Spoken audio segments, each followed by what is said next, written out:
Allah'ın adından and içen hakikattanla cennette sizin her birinize, yani cennet size nasip etse diye, sizin her birinize 100 adamın yemek içmek gücü ve 100 tane adamın ayağına yakınlık etmeklik gücü verilecektir diye ayıttı diye Peygamber sallallahu aleyhi ve sellem. Ona o adam yine de soruyor. Bir adam bardalar iviste ol kadayı hacet. Yani kadayı hacet yani hacethana gitmeklik. Bu uşumaklık ya ulu meydan etmeklik.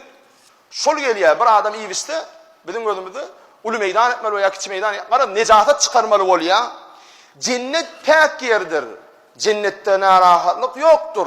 Ol adamlar nira meydan etmeli. Ey Ebu Kasım. Ol adamlar nira o cennette de onu yalhapasılık var mı diye Peygamberimiz de yani ehli kitap. Peygamber aleyhisselam ayttı diye. Sizin hacatınız meydan etmekliğiniz iyi biçenizden son şu dünyada bilyanız hapa yerde. Ol cennette sizin hacet etmekliğiniz der bilenler deyip. Yani derlemek bilenler. Neme iyisen işten ol der olup innamından çıkacaktır.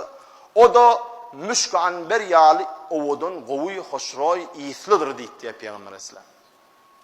Anna ol Yahud neme Ebu ehli kitap ayeti hayran alıp Peygamber Aleyhisselam'ı dinleyip cevabını aldı diye.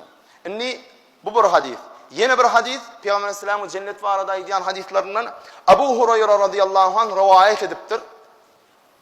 Peygamber Aleyhisselam'dan eşittim deyiptir. Peygamber Aleyhisselam şeyli deyiptir. Menin ümmetimden ilk cennete girecek topor 14 giyeceğinin ayyalı surattadır. Ondan sonra girecek adamların renkleri asmannaki en yağtıylı zanne yağtıdır. Ondan sonra Allah'ın yanındaki derecelerine göredir.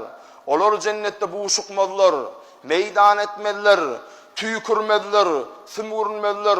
Olurun darakları kızıllan ve depelerinde de alamatlar vardır. Yani teç giydirilmeklik alamatlar vardır. Olurun derleri müşktendir. Olurun yaratılışı Adam Aleyhisselam'ın uzunluğuna göre olan bir adamın yaratılışı yağlıdır deyip. Adam Aleyhisselam da 60 zırag diye alimler zaman. Bir zırağın yarım metre. Demek cennette 60 zırag olacak Adam Aleyhisselam boyunda olacak ol her birimiz. Onunla inşallah adamın boyu 30 metre tövere olmalı. Şunun yani dayağı, gubu, hali, görme olmalı.